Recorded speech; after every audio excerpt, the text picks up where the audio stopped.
The following is a presentation of the Black Hollywood Live Network, the first online broadcast network dedicated to African American entertainment. Hollywood Redefined.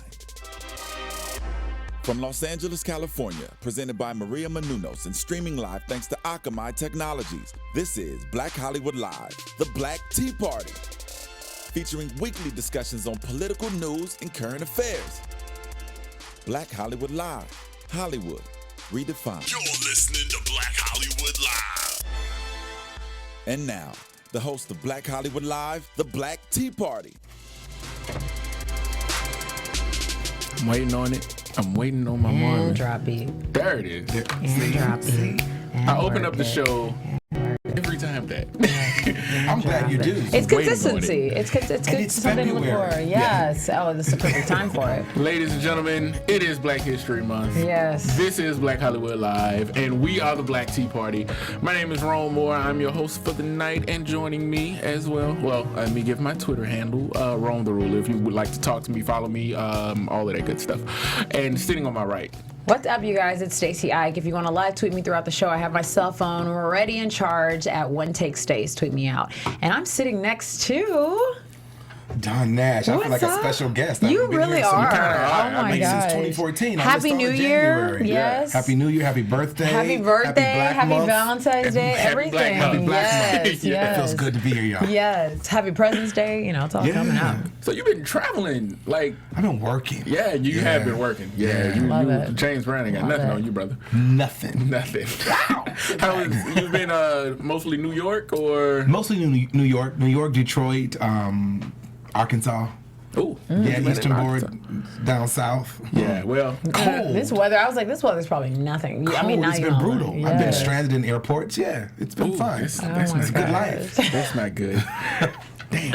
Okay. But it was like 82 here today. Yeah, it's how gonna was be it hot. really over in in California? ridiculous. Really ridiculous, yeah. If you listen closely, you can literally hear everyone hate us right now Yeah. as we talk about the weather in California. What was Oh, it? God. I mean, It's freezing in the studio, if that makes you guys feel better. I'm still in a Red Hot Chili Peppers t-shirt, so I was in this all So day. I'm just crap, yeah. I'm talking crap, yeah. That's fine. I mean, shout out to my people in Boston. Oh, yeah, Boston. Let's get into it because we got the Academy Awards coming up real Yeah. soon. A lot of stuff going on with that. Don, I'm going to throw it to you first. I'm going to start with what was the reception of Selma, the nominations for the Academy Awards, for the SAG Awards, for the Golden Globe Awards. What was the feel of the black community? Yes, so it's a lot of And not just the talk. black That's a lot of community. pressure. All of us. Not just the black community. I would say everyone. Everyone, who yeah. invested in Selma this year. I think so. I think that definitely expands past the black community Yeah, it for does. sure. This isn't. Well, I won't say it. Go ahead. Yeah, it was interesting. There was a lot of momentum built up in terms of just the movie coming out. And once the movie came out, I think everyone was pleasantly surprised. It was an amazing movie. I mean, it's just been talked about over and over again. Yeah. I think all of the actors and actresses, including my ex-wife, who I'll give a shameless plug to, was in that movie, did a wonderful job. She did. When the nominations came out, we just thought that momentum would have spilled over into the nominations. So it was disheartening to find that they didn't. You know, I thought David did an exceptional job, you know, as Martin Luther King. David, you should have gotten a nod. But I also think it's not a commentary on how white America sees black America. I won't go that far with it. Yep. I think that that's a little overkill, and I think that we've got to begin to have different conversations. I think that some of the nominations were justified, very well deserving. Right. So I don't know. I can't join that conversation with a lot of rhetoric and a lot of, clanking of chains and things, because I think, okay, so we didn't get this time. But I also think that it wasn't smart to release that movie in December and expect a nod in January. That's what I hear. I mean, yeah. and technically it wasn't released until January 2015. Right. It was released in limited studios on the 25th of December. So, I think Limited it's put studios, only New York and LA. That Only was New York so and LA. annoying. Right. Yeah. I'm so glad I was in either New York or LA I at was the time. I was sitting in Texas ready to go, and I was like, my family can't see this until January 9th. Yeah, and I was gone by then, so they're not going to be pushed. Like I literally was like, I'm buying everyone tickets, we're going. Right. And then when I left, I'm like, did you guys see it? Did you guys see it? So that was a little annoying. And then I heard that also wrapping and production and distribution was late. So I don't know the whole story, but to piggyback off what you said, I don't want to have the same rhetoric like you said. 2 weeks ago, I said this on the show. I don't think it's just, oh my gosh, Selma didn't win. Okay, Selma didn't win. What else do we have, though? Yeah. Was there Ride Along? Wedding Ringer? I mean, what else that we did this year could have got nominated? So we can't be mad when our one movie doesn't get nominated. That's ridiculous pressure. That means we're not putting out enough for them to see. If we put out 7, 8 amazing films, and I don't want to mean just black films, I mean films that have black people in them, and those were there, they could have been like, you know what? No, I didn't love Selma, but I love this one. Yeah. Or whatever the case is. But we had Selma, and then that didn't go well, so we're getting upset, and we're talking about uproar, and I'm like, you guys, this is crazy because we had nothing else to show. But now, are you suggesting that Ride Along should have gotten a nod? I'm saying that absolutely not. I'm saying there are I'm saying that without Selma, nothing would have gotten nominated or gotten any. I mean, at the risk of sounding rude, because I did see Ride Along, and I'm probably going to see whatever. And I did, like, these are funny, comical movies, but we're talking about Oscar-worthy movies. What Oscar-worthy movie did we do? Something that Kevin Hart wasn't in. Basically. I don't want to go that far. I'm not going to go that far. But I get what you mean. But I also think that those different movies appeal to different demographics of the black community, subculture. So absolutely. Let me play devil's advocate to that. Let me ask, okay, so you just said, what else have we put out? Is it more of a case of us not putting it out or them not allowing our stories to come out, other stories? Who is them? Well, the Hollywood power players, right, the studios. Because right now, everything that gets nominated is usually, let's see, we had The Butler, we had everybody is 12 either Years a a Slave, I know, or a butler or a servant, or it's some kind of, it's always about a black struggle. Like, we're writing the same type of films, and we are, from the Django's to the other ones, and there are definitely a few of them that are, like Selma is one that, it's not the same type of film. It's some people are going to say that, but I think it was such a perfect time, so that's why it seems like a very different thing. I think 12 Years a Slave came out. I'm sure every year there's always been a quote-unquote black struggle or something that's happened, but some of these other movies that have come out, they have a very specific tone to them, and if you're not open to that, you're not open to that. I love Lupita Nyong'o, but I didn't really have an inkling to see 12 Years a Slave. Like, I'm not a slave right now, and I don't really feel like going back, so I'm over it. Like, that's me, and I'm trying to not, and that's why I was like, Selma, no, it's different. Yeah. But I mean, like you said, it appeals to different audiences, and that's beautiful because there are so many shades of black, as in so many movies, that's how it goes, so. But then I also think that we have bought into the stereotype in terms of what we allow to be portrayed in the industry. I think that there is some institutional discrimination that's going on in terms of what can get through, but I don't think that could blanket everything. I think there are times when we write, we produce, we endorse, we support.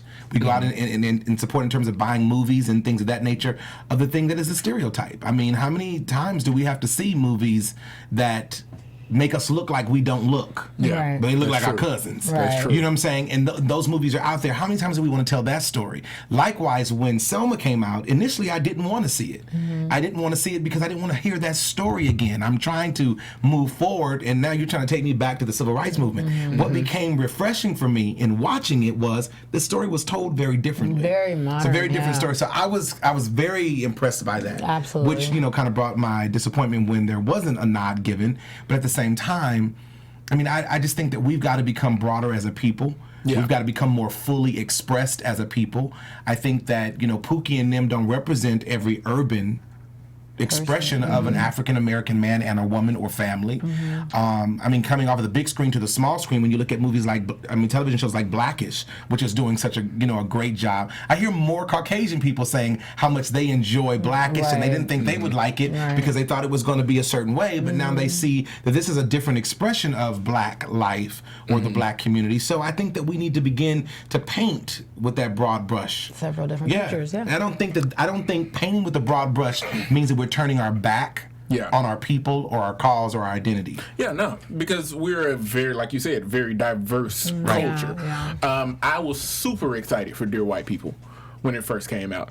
And when I went to the theater the first time I had an opportunity to see it, it's me and I'm with a bunch of brothers and sisters. Like, yo, let's go check it out. And I got voted down. on going to see Dear White People because they didn't want to see that. They don't want to see that type of black experience. And I'm wondering, I don't think that situation is so much Hollywood power players, Hollywood elite people. I'm not going to say that other people are the ones not seeing that because they are the ones who show up to see those movies. So it's really us. But I don't have a problem with us not wanting to see every black movie. I'm not here to just participate in black movies. I don't want to just be, you know what I mean? Like, that's not fair to I don't know, just to, I guess, my imagination, my creativity. There's no reason. I mean, Will Packer, I think he's a really cool producer. I really like his work. And I think he's fun and diverse. And I think if, like, look at his cast. He has a lot of different colors and shades and ages and sizes in his films. And he's a black producer. So why can't I feel more inclined to see that? Because, I mean, Kevin Hart, he's black, okay. But Kevin Hart is everyone's person. You know what I mean? He's everyone. Everywhere. So you can say, okay, I'm going to put a movie like that and everyone's going to go see it. Why should I be like, no, I'm inclined to see Dear White People? It's like, and I hate to say this, I didn't see it, and that honestly, I mean, I should see it because I really love the producer and writer. So I would want to support it for sure, but I didn't support it because I'm like, oh, okay, I need to participate in this. No. It wasn't like, I gotta go see it. Yeah, like, that's crazy. And that's... They can take your black card. You know what? I'm just saying, if you're black, you have to stand for certain things. You know what? Like, I didn't know if I was dark enough for the month of February, I was going to get a tan. If you take it from me, then you need to exchange it with a gift card because I need to go shopping. Thank you. Right. Which store? That's all I'm saying about that. Crossroads, to be specific. Crossroads Trading. Thank you so much. But you know what? Can I want to... We're talking about Selma. And I've been having conversations about Selma. And something came up in a conversation I had with a buddy of mine that I thought was very interesting. I just really want to know what you all think about it. And sorry for just throwing this out here. Yeah, go ahead. But we're talking about kind of some of the recent unrest, so many young black men being killed by the hands of police officers and things of that nature. And we were talking about Selma, and a buddy of mine said, I just want you to consider that maybe the civil rights era has deposited something in the culture of the African American community that is showing up in the attitudinal disposition of these young men in not wanting to surrender, not wanting to comply with authority or respond to the police officers the way they should. We've heard people say, why don't you just stop? If the police pulls you over, you should just comply with it. But he was suggesting, as a buddy of mine who said, I think that when you watched Martin Luther King march when they said don't march, right? When you watch them, continue to press forward when they said not to, somehow embedded in the fabric of who we are is something that says, stand up for your rights.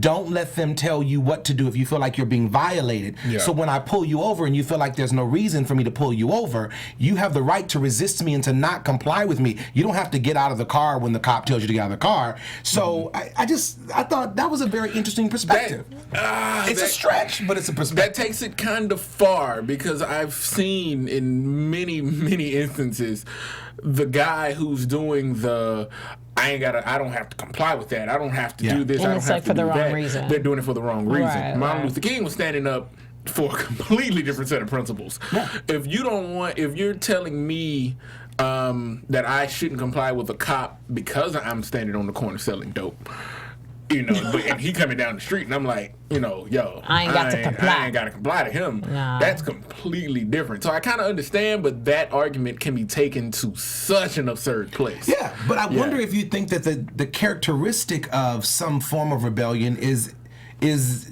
embedded in our culture. I think that goes beyond just our culture. I think that's just I a was human hoping condition. so. I'm like, that better not be something that I'm walking around. I don't want extra rebellion coins because I'm black. I'm not doing it. I'm not taking it. I'm sorry. No extra ones. I'm not, right. I have natural ones as a human being and as a daughter and a sister or whatever the case is. But no, I don't feel like that's necessarily a black thing. Yeah, I don't think so anyway. But I do understand that point. I very much understand that point. But I also... Now I'm taking Rom's point because it's like that definitely can be a stretch, and the wrong person will take that as a great argument and use it against. Well, I was just selling dope, and that's my prerogative, and blah blah. It's like no, I mean, that's kind of against the law. I'm gonna need you not to use the black card right now. So that's the I'm doing this to benefit me. Yeah. It shouldn't be against the law. I don't agree with the law. Therefore, the laws are made by the mayor. See, I haven't heard that. I mean, no, I won't even. I'm not even going. Well, right out what's going on in Alabama because they're all up in arms. Alabama just became the 37th state to legalize gay marriage. And, well, there's a lot of people not happy about it. But, I mean, who would have thought Alabama fighting against federal government rule? Right. Exactly. It's progression. It's Things do progression. change. Yeah. Yeah, okay. Well, let me pull my my rundown back up. Man, okay. Well, we got to talk about it since we on entertainment. I don't want to miss this just for a second. Stacey, I got to throw this one to you. Okay. Kanye West Okay. at the Grammys. Okay. You want me to get upset? Is that what you want? Okay. I have to know, does he have a point or is he just being an asshole? Okay. So my original note was you're an ass. And I understand where Kanye is coming from in terms of, and I'm looking down because there's a picture I want to read out loud. I understand where Kanye is coming from in terms of, you know, the Grammys is very commercialized and things are very, let's put this, you know, popular celebrity out there and make it look like they're, you know, it's just like when BET said, Beyonce's going to perform, wait till the end, and then it's like a YouTube video. It's like, but why? Right. So there's definitely a lot of commercializing that goes with these award shows and throwing these names out there and making it look like one artist is better than the other, whatever the case. I mean, that's what award season is, unfortunately. Now, his tactic of, first of all, of going about it, when he went up there and made that joke, made that plug, I was like, hats off. That's funny. It was hilarious. Good job. Right. You brought it all back. We're good. I saw him and Taylor high five. I was like, you are coming around. And then he gives an interview with E, and I'm like, why do you have to like? And he's not one of those. You know how there's certain black people you're like, man, you got to make us look bad. I don't claim Kanye. I don't say, ooh, you made us look bad. No, that's all. Everyone understands that is just Kanye. Right. You know what I mean? Like he's not the kind of person I'm like, oh gosh. And I just honestly, I've been praying for him all week. He needs Jesus. He is very troubled. He likes to. I have Jesus walks with him, though. I'm just saying. I think he is very bold in his statement. I love that he's honest, but his way of going about it is diminishing Beck because Beyonce didn't win. I don't even think Jay-Z is as obsessed with Beyonce as you are. I need a man that loves me as much as Kanye loves Beyonce. That is the goal. Because what the heck? It's not necessary. They went home with their 4 Grammys and their beautiful baby in peace. Yeah. And you I saw Kim's face. She was like, okay, look at my beautiful, black, crazy husband. Right. Yeah. Wow, look at him go. I can't even stop him because this is E-News. Like, you know what I mean? Like, and then there was this picture circulating. There's so many articles, and I have a lot of Beehive friends and that will, you know, attack me after this. And I'm a huge fan of Beyonce. I think she's great. But that's not the point. This was a category of 5 people. Yeah. Sam Smith could have won. Freaking Pharrell could have won. I mean, there's other people in the category. What's wrong with you? So there was a...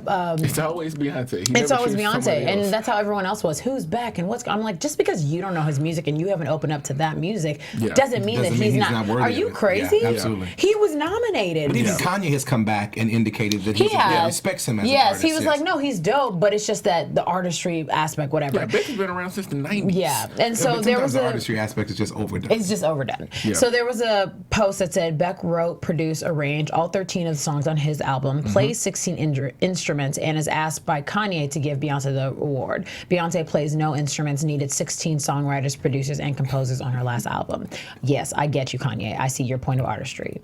Now, that picture was all I needed. I'm not saying that because she doesn't play instruments and needs songwriters, she's not an artist. That's amazing. But I've always seen her as an entertainer. You can entertain the crap out of me. Oh, yeah. And everyone. That's why you know what I mean? But do I assume that she wrote Pretty Hurts? And I don't know. I don't know. I don't think so. Yeah. And I'm okay with that. Okay, you didn't write the song, but don't be, I mean, like I said, it's not about Beyonce because she was, like I said, she went home in peace. It's about the Beehive and Kanye and people attacking other artists. He's the at the expense of somebody else. It's very crazy. Yeah, I feel like they meet on Tuesdays. Yeah, I mean they must meet on Tuesdays and Thursdays, but I have no idea what they would eat because honey is not good food. But anyway, that's not filling for a meeting. But okay. What I loved about this moment was Jay-Z's face. Oh my gosh, he was like, no. Jay was like, no. Not okay, again. Oh, okay. You funny? Oh, you go? Okay, you just chilling. Really, okay. Again? But Beyonce gave the similar face last time he did it. Yeah. You know? She was like, yeah, she was I'm all for banning him. From coming to the awards? Here's my problem. Come on. Here's my Wow, problem. that's interesting. Sit him down. To me, I get that something about his personality makes him think that this is cool to do, Sure. but it gets old. Yeah, the thing about his personality that makes him think it's cool to do is dark liquor. But I don't think he drinks as much anymore. he though. doesn't anymore as much as he used to. Yeah. The thing about this though that was so curious to me is the Grammy set him on the front row. Yeah, it's almost like a setup. They wanted this to happen. You gotta wonder if it was produced. We were produced. talking about. Yeah, They knew who was going to win. Yeah, but he also. That's interesting. Was They this did all know. a setup? Is this all a publicity thing? Is this all just to keep us talking about the Grammys? Because the Grammys That's interesting. have kind of been falling off a little bit. You know, it's, They take a peek whenever Kanye acts a fool, right? That's really interesting. That's a very interesting point. It's very possible because you're right. But I mean, he's also a huge star. He was performing that night. Of course, he performed twice, so they're going to sit him. He's married to Kim. I mean, you're sitting on the front row. And the first little thing he did, I just couldn't get with it. I mean, standing over that little light and steam. I mean, I don't want to go back into it. It's beyond me. But it's like, really? It wasn't my favorite performance, and I'm not a huge Kanye fan, so I think he's really trying. And like I said, he has an honest part of him that you're like, wow, like I do admire that. And there's a lot of passion there, and he's just trying to get his point across. Yeah. It's just that why don't you have someone? I mean, and he's gone through so much that you're like, okay. You know, you just want to be like, he needs like a life coach. Yes, and it's like, then you look and you're like, okay, you're married to Kim, and I don't really have this love for her either. So I'm like, I can't handle the fact that you two are in a union together trying to like do life. I need you to do life with someone who can help you do life.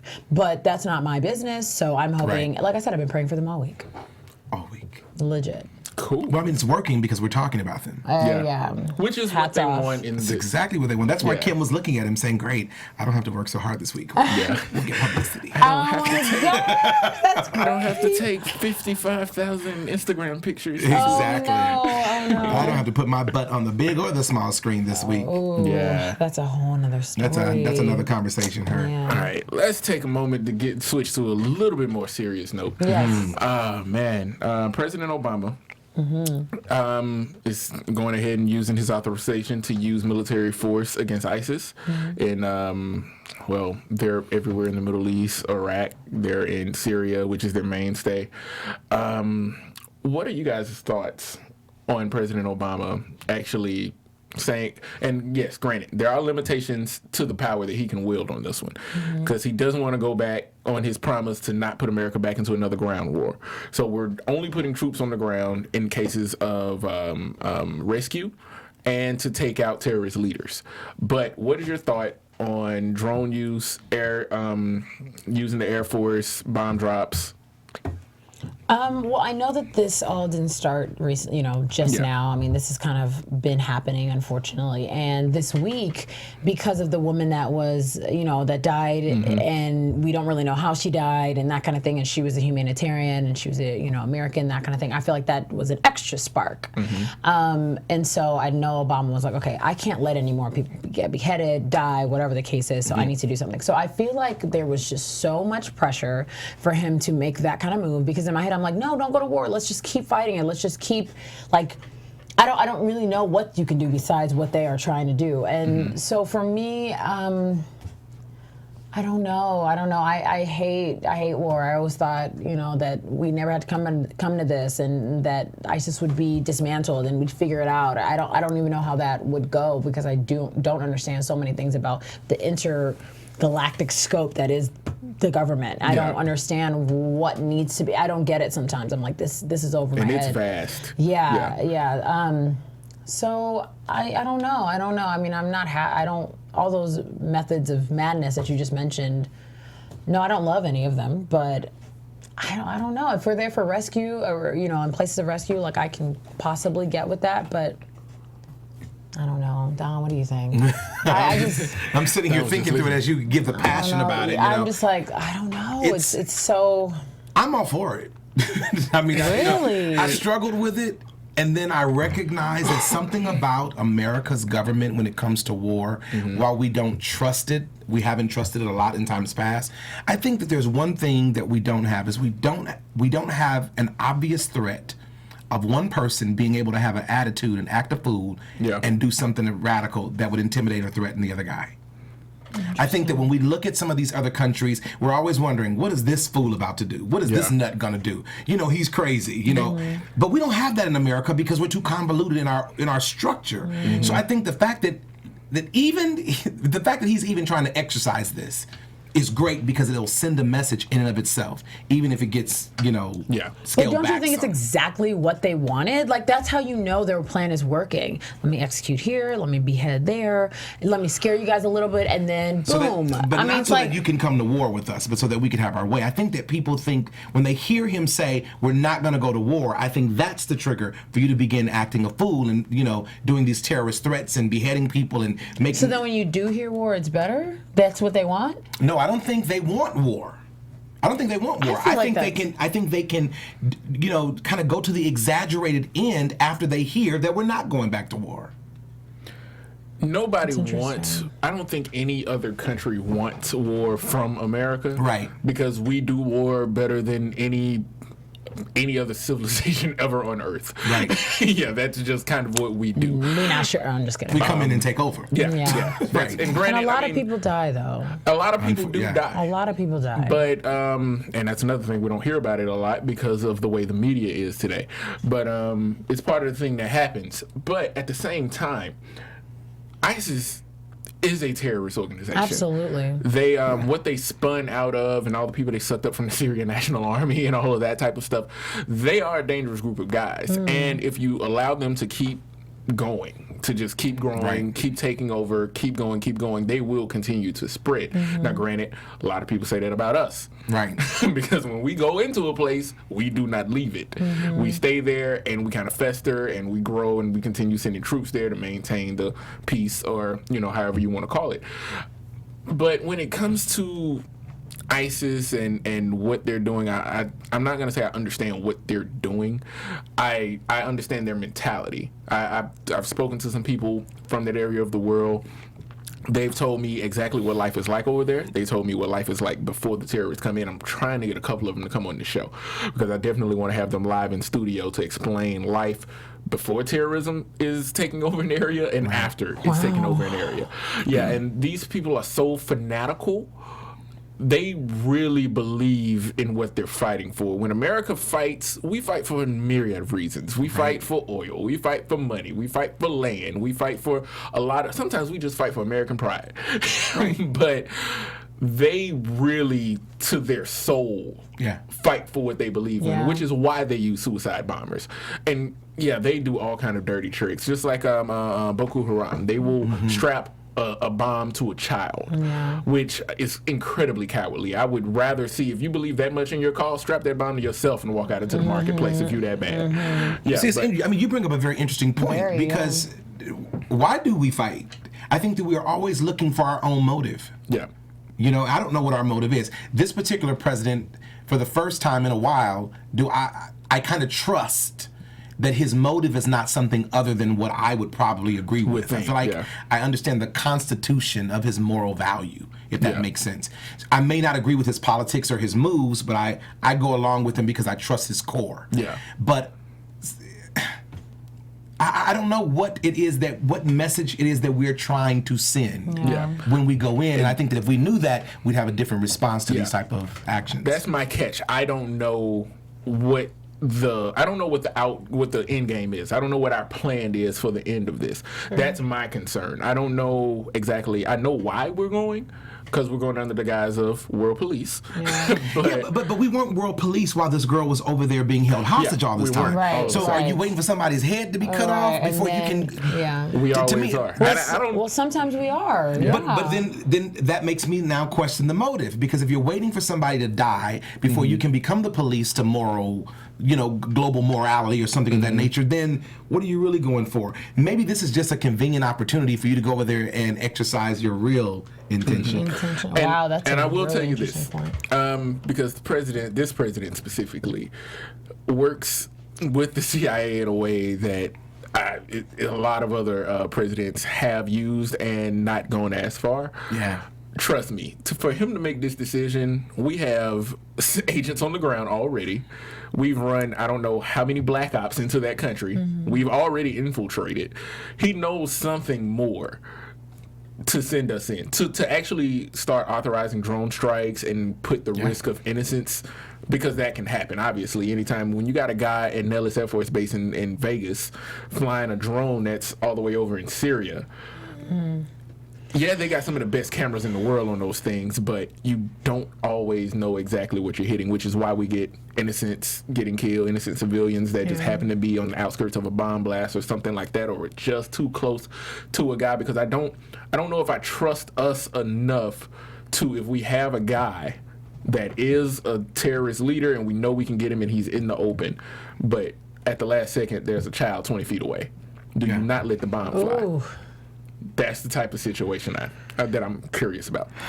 But just to wrap up real quick, we got about 5 more minutes. I just want to touch on Jackie Robinson West for a second. I don't know. My apologies to Alexis in the booth if you don't have a picture of that. I can't even remember if I sent one in. Oh. Yeah, we did. Picture. Okay. Bad. Yeah. Happy Valentine's to you. Right. It's my I special just Valentine. want to talk about this for a split second. Yes. The first all-black baseball team, Little League baseball team, to win the national title, and they were stripped of that title just a couple of days ago for having players from outside of their district. Right. Now, granted, it's against the rules. It's against the rules, but at the same time, That's crap. they were investigated 3 separate times. That's so stupid. It's almost as if they were looking for a reason. Little League themselves investigated them and came back with nothing. Little League International came back with nothing. The people who actually busted them was the Chicago Tribune, which makes me wonder, did you also investigate the other teams that they played against Seriously. in non-minority communities as diligently as you did this? It always got to be a black thing, man. I don't know. And I don't want to make it that. I know you don't, but it's frustrating because they are an all-black team who won. They won, and I'm going to put it out there fair and square. They did not make the decision. The adults wrote them down and said, look, we need Jimmy on this team. He's going to make us play better. Whatever the case is, they wrote down their different districts. They made sure they changed it up. These 12, 13-year-old kids did not make those decisions. You know, if they knew or didn't know, they are young. They're all younger than 18. And it doesn't make sense. Way younger than that, but so it doesn't make sense for you to strip these kids of a title that they worked hard for. They won fair and square with their skills, with their emotions, with their energy, everything. They won. So regardless of that, punish the parents or the adults, suspend them, whatever you have to do. But to strip these kids of that, for them to go to middle school or elementary school or high school the next day, like, so we're not the champs. Like, who are you going to give it to? The second best, the team that wasn't even that good, maybe didn't put it. Why would you do that? That's exactly what they did. Don, you're the only one here who is a parent. Oh, yeah. Give us your take. He forgot. He's like, I do have kids. I do have that. Yeah. But now, what would be your take? Because granted, I understand if it's against the rules. There's 2 ways to look at it. If it's against the rules, it's against the rules. Right. But then it's also that other side of, but if you found nothing wrong, why did you continue this investigation? Exactly. Ridiculous. Well, I mean, sometimes you continue an investigation because you feel like something's wrong, but you can't find it and you can't prove it, but you know something's wrong, so you keep digging. And I think that if this boils down to a matter of integrity for the parents or the adults of the team, it does impact the kids. That's just the responsibility of being an adult or being a parent or being an overseer over kids. Yeah. Is it fair to the kids? Absolutely not. Unfortunately, they've got some knuckleheads that's covering them as parents and, administrators over this team that make some bad choices. And I think that ripples to the kids. It's a teachable moment. Got that right. This has happened to you because decisions were made by other people that should not have been made, and here's the impact. Message in this: when you grow up, don't make decisions that are going to impact the people that come behind you, because they likewise could be stripped of their title, stripped of their opportunity, and their applause at the same time. So I say, stay out of kids' business. Let kids play. Yeah. Let it be a game. Right. And I mean, listen, I've been to games. I've seen parents fight. I've seen them curse. I've seen them not talk to one another, and take the fun out of the game for the kids. Yeah. That's true. I think, stay in your lane. Yeah. In my family, I got a relative that plays Little League football, and his coach used to walk up and down the sideline smoking a Black & Mild cigar, and didn't provide any footballs for the kids, and they were out there playing one day with one of those Gatorade squirt bottles. They were out there playing. So sometimes Lord help us. Not the kids. The kids are just showing up to play, and sometimes it is the adults that And taking advantage. it is. Okay, well, Let's call it right there. Hopefully, we were supposed to have a special guest in studio, Richard Willis Jr., who is the producer and the man behind The Rise and Fall of Jim Crow that aired on PBS. So, unfortunately, he had an incident today and could not make it into the studio, so we'll work on getting him in later. We miss Mike. Michael T-Mont is not here. Michael T-Mont, I missed him. Michael. Yeah, we got to get him back. But until then, Don, where can the people reach out and talk to you at? You can always reach me on Don's Daily Dose. Catch me on Facebook, Don Nash, if you can find me. And I've got Instagram, Mr. Don Nash. Look at you.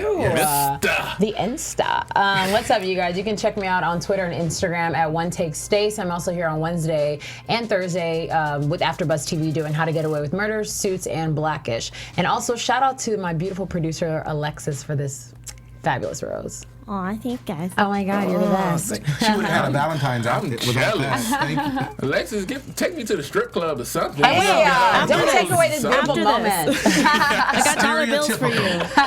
Dollar bills for you, Rome. Right. Dollar bills. Love it. You can always reach out to talk to me at Rome the Ruler on Twitter. You can find me on Instagram at Empire of Rome. Shout out to all those guys that went to see 50 Shades of Grey tonight with their side chick and gonna pretend like they didn't see it tomorrow night with their main Been chick. there, done that. Got a T-shirt and a hat. Stop it! Oh my gosh, Once again, stop. That's funny. This is Black Tea Party. This is Black Hollywood Live. You guys have a happy and safe Valentine's Day. Bye. We out. From producers Maria Menounos, Dario Kristen, Tiana Hobson, Kevin Undergaro, and the entire BHL crew, we would like to thank you for supporting Black Hollywood Live, the first online broadcast network dedicated to African American entertainment. For questions and comments, contact us at info@blackhollywoodlive.com. Like us on Facebook, tweet us, or Instagram us at BHL Online. And I'm your BHL announcer, Scipio. Instagram me at Planet Scipio. Thank you for tuning in. I wouldn't sit around me. Hollywood Redefined. The views expressed here are those of the host only and do not necessarily reflect the views of BHL or its owners or principals.